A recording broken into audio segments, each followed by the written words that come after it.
In this video, I'm going to show you how you can put text behind moving objects here within Premiere Pro. Before we dive into this video, make sure to like the video and subscribe to the channel with all notifications on. It really does help with the channel and lets us know that you want more content like this. But if you want to go ahead and place text behind moving objects here within Premiere Pro, this is going to be the perfect video for you. The first thing that you're going to want to go ahead and do is select the text tool just like so and click anywhere in the preview menu and type out your text. In this case, I'm going to do sample just like so. And then from here, go ahead and head over to the Essential Graphics panel to customize the font size and style it however you would like. I'm just going to go ahead and change the font and then make it just a little bit bigger so it's easier to see. So this is what we're working with right here. Now you're going to want to make sure that your text layer lasts the exact same length as your video. So go ahead and adjust it like so on the timeline. And now what you're going to want to go ahead and do is actually hold the Alt key, or if you are on a Mac, hold Option,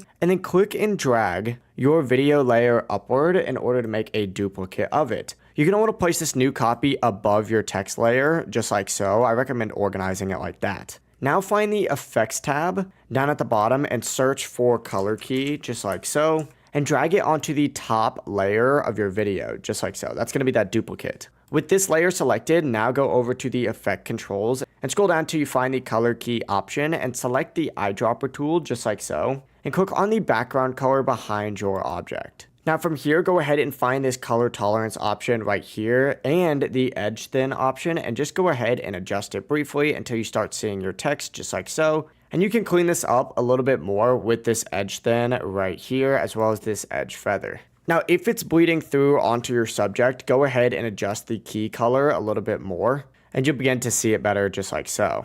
But yeah, it really is as simple as that. If you guys have any questions, don't hesitate to ask us down in the comment section below, and we can help you out further. Before you leave this video, make sure to like the video and subscribe to the channel. It really does help us out and lets us know that you want more content like this. Have a great rest of your day. Peace.